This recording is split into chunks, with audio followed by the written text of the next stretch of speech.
Hello dears, welcome back. ഞാനിന്നിവിടെ ചെയ്യാൻ പോകുന്നത് എല്ലാ ഹാഫ് kg കേക്കിനും ഉപയോഗിക്കാൻ പറ്റിയ എഗ്ലെസ് വാനില സ്പഞ്ച് കേക്കിൻ്റെ റെസിപ്പിയാണ്. എഗ്ലെസ് കേക്ക് ചെയ്തിട്ട് ഇതുവരെ സക്സസ് ആവാത്തവർക്ക് തീർച്ചയായും ഈ റെസിപ്പി ഒന്ന് ട്രൈ ചെയ്ത് നോക്കാം. അപ്പോൾ നമുക്ക് വീഡിയോയിലോട്ട് കിടക്കാം. അതിനായിട്ട് ഡ്രൈ ആയ ഒരു ബൗൾ എടുത്ത് അതിലേക്ക് ഹാഫ് കപ്പ് റൂം ടെമ്പറേച്ചറിലുള്ള മിൽക്ക് ആഡ് ചെയ്ത് കൊടുക്കുന്നുണ്ട്. എന്നിട്ട് അതിലേക്ക് 1/4 ടേബിൾ സ്പൂൺ വിനാഗിരി ചേർത്ത് കൊടുക്കാം. എന്നിട്ട് നന്നായി മിക്സ് ചെയ്ത് 5 മിനിറ്റ് അടച്ചു മാറ്റി വയ്ക്കുക. ഇപ്പോൾ ഏകദേശം 5 മിനിറ്റ് കഴിഞ്ഞിട്ടുണ്ട്. ഇനി അടപ്പൊന്ന് തുറന്നു നോക്കാം. അപ്പോഴേക്കും കേക്കിലേക്ക് ആവശ്യമായ ബട്ടർ മിൽക്ക് ഇവിടെ റെഡിയാക്കി കിട്ടിയിട്ടുണ്ട്. ഇനി ഇതിലോട്ട് ഹാഫ് കപ്പ് പൗഡേർഡ് ഷുഗർ ചേർത്ത് കൊടുക്കുന്നുണ്ട്. അതിനുശേഷം നന്നായി ഒന്ന് മിക്സ് ചെയ്ത് കൊടുക്കാം.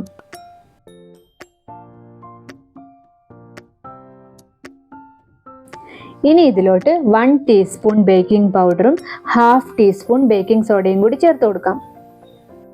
എന്നിട്ട് നന്നായി ഒന്ന് മിക്സ് ചെയ്ത് കൊടുക്കാം.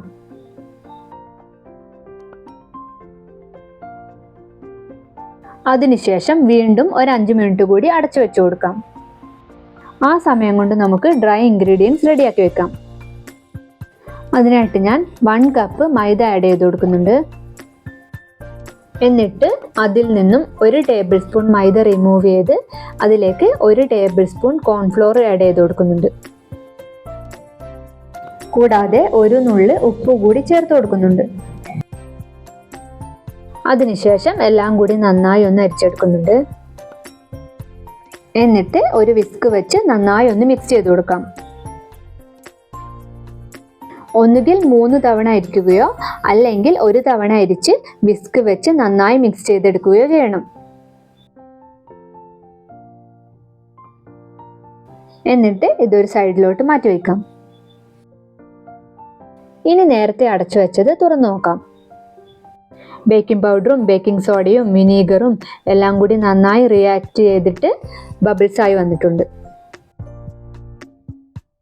ഇനി ഇതിലേക്ക് 1/4 കപ്പ് റിഫൈൻഡ് ഓയിൽ ആഡ് ചെയ്ത് കൊടുക്കാം. എന്നിട്ട് ഒന്ന് മിക്സ് ചെയ്ത് കൊടുക്കുന്നുണ്ട്.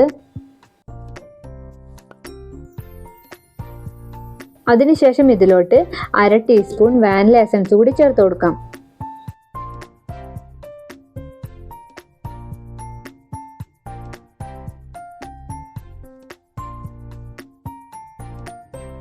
ഇനി നേരത്തെ അരിച്ചു മാറ്റി വെച്ചിരിക്കുന്ന ഫ്ലോർ കുറച്ച് കുറച്ചായി ചേർത്ത് ബാറ്റർ റെഡിയാക്കി എടുക്കാം.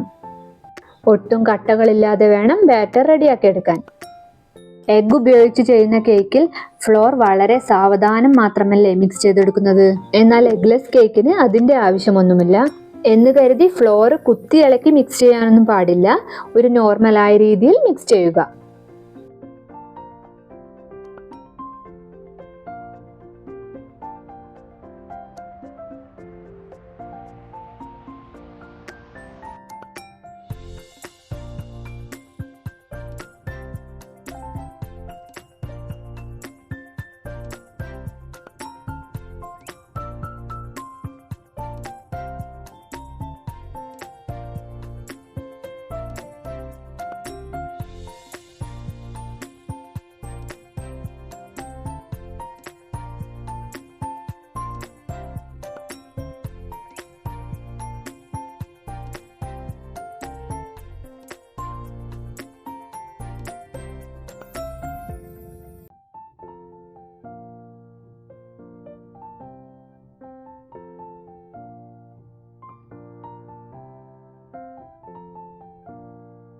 അങ്ങനെ ഫ്ലോർ മുഴുവൻ മിക്സ് ചെയ്തെടുത്തിട്ടുണ്ട്.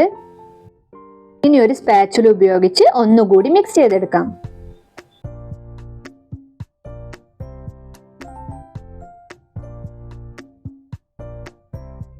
ഞാനിവിടെ 5 inch baking tin oil Greece ചെയ്ത് ബട്ടർ പേപ്പർ ഇട്ട് നേരത്തെ റെഡിയാക്കി വെച്ചിട്ടുണ്ടായിരുന്നു. എന്നിട്ട് അതിലോട്ട് റെഡിയാക്കി വെച്ചിരിക്കുന്ന ബാറ്റർ ഒഴിച്ചു കൊടുക്കാം.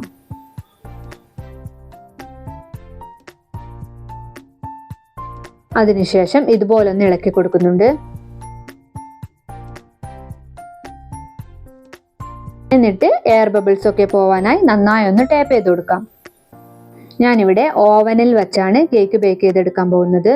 180 ഡിഗ്രിയിൽ 10 മിനിറ്റ് മുന്നേ പ്രീഹീറ്റ് ചെയ്തെടുത്തതിന് ശേഷം 160 ഡിഗ്രിയിൽ 35 മിനിറ്റ് ആണ് ബേക്ക് ചെയ്തെടുക്കുന്നത്. അതേസമയം ഗ്യാസ് സ്റ്റോപ്പിൽ വെച്ച് ബേക്ക് ചെയ്യുന്നവരാണെങ്കിൽ ഒരു അലുമിനിയം ചെമ്പ് 10 മിനിറ്റ് ഹൈ ഫ്ലെയിമിൽ പ്രീഹീറ്റ് ചെയ്തെടുത്തതിന് ശേഷം മീഡിയം ഫ്ലെയിമിൽ ഒരു 35 മിനിറ്റ് ബേക്ക് ചെയ്തെടുക്കാം. കേക്കൊക്കെ ഇവിടെ നല്ല പെർഫെക്റ്റ് ആയി ബേക്ക് ആയി കിട്ടിയിട്ടുണ്ട്. ഞാൻ കേക്ക് ടിന്നിൽ നിന്നും കേക്കിനെ റിമൂവ് ചെയ്തെടുത്തിട്ടുണ്ട്. അത്യാവശ്യം നല്ല ഹൈറ്റോട് കൂടിയ കേക്ക് തന്നെയാണ് കിട്ടിയിട്ടുള്ളത്. ഇനി കേക്കിനെ 3 ലെയറായി കട്ട് ചെയ്ത് കാണിച്ചു തരാം.